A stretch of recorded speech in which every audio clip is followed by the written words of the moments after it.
YS Jagan కు మళ్లీ ఓటేసి గెలిపిస్తే ప్రజల పొలాలు స్థలాలన్నీ సర్కార్ గుప్పెట్లోకి వెళ్లిపోతాయని పిసిసి చీఫ్ వైఎస్ షర్మిల అన్నారు. కట్టుబట్టలు కూడా మిగలకుండా దోచేస్తారని హెచ్చరించారు.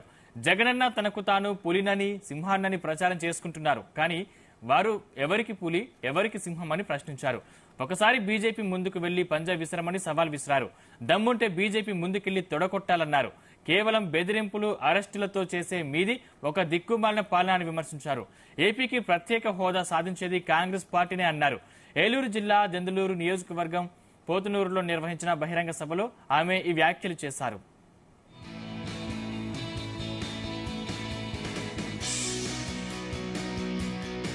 జగనన్న గారిని వాళ్ళ అభిమానులు పొగుడుతున్నారు కదా, పులి సింహము అని పొగుడుతారే, మరి ఏమైంది? ఎవరికి పులి ఎవరికి సింహం? సాక్షి పేపర్ కి పులా, సోషల్ మీడియాకి సింహమా? ఏం ఉద్ధరించారు? ఏది? ఒక్కసారి విప్పండి మీ పంజా బీజేపీ మీద, ఒక్కసారి గర్జించండి బీజేపీ మీద మీకు దమ్ముంటే.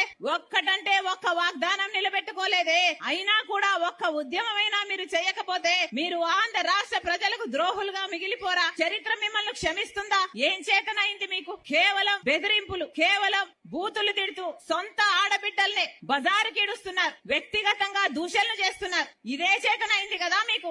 మీకు పోలవరం సాధించడం చేతనైందా? మీకు స్పెషల్ స్టేటస్ సాధించడం చేతనైందా? మీకు రాజధాని సాధించడం చేతనైందా? మీకు పరిపాలన చేతనైందా? ఇది పాలన అంటారా? దిక్కుమాలిన పాలన అంటారా? ఇంకో వైపేమో చంద్రబాబు గారు అసెంబ్లీ సాక్షిగా పాలక పక్షము బీజేపీతో ఉన్న సంబంధాల వల్ల విభజన హామీలు మొత్తం అన్ని సాధించుకోగలిగాము, సమస్యలన్నీ పరిష్కరించుకోగలిగాము అని నిస్సిగ్గుగా అబద్దాలు చెప్తుంటే టీడీపీ పార్టీ ఒక్క మాటైనా మాట్లాడిందా? తెలుగుదేశం పార్టీ గురించి చూస్తున్నాం. చంద్రబాబు గారిని ఢిల్లీ వాళ్ళు పిలిచారట, ఈయన పరిగెత్తుకుంటూ పోయాడట. ఇది విచిత్రంగా లేదా? పోనీ పరిగెత్తుకుంటూ పోతే పోయాడు, పొత్తు పెట్టుకుంటే పెట్టుకున్నాడు. అయ్యా మాకు స్పెషల్ స్టేటస్ ఇస్తేనే మేము పొత్తు పెట్టుకుంటామని ఒక్క కండిషన్ అయినా పెట్టుకోలేకపోయాడా? అది లేదు. ఎందుకంటే ఆయనకు చిత్తశుద్ధి లేదు కాబట్టి. వాళ్ళు పిలిచారట, ఈయన పోయారట. పిలిస్తే పోవడానికి, ఆపుతే ఆగమనడానికి ఈయన ఆంధ్ర రాష్ట్ర ప్రజలకు ప్రతిపక్ష నాయకుడా లేకపోతే బీజేపీ కార్యకర్తనా? జగనన్న గారిని వాళ్ళ అభిమానులు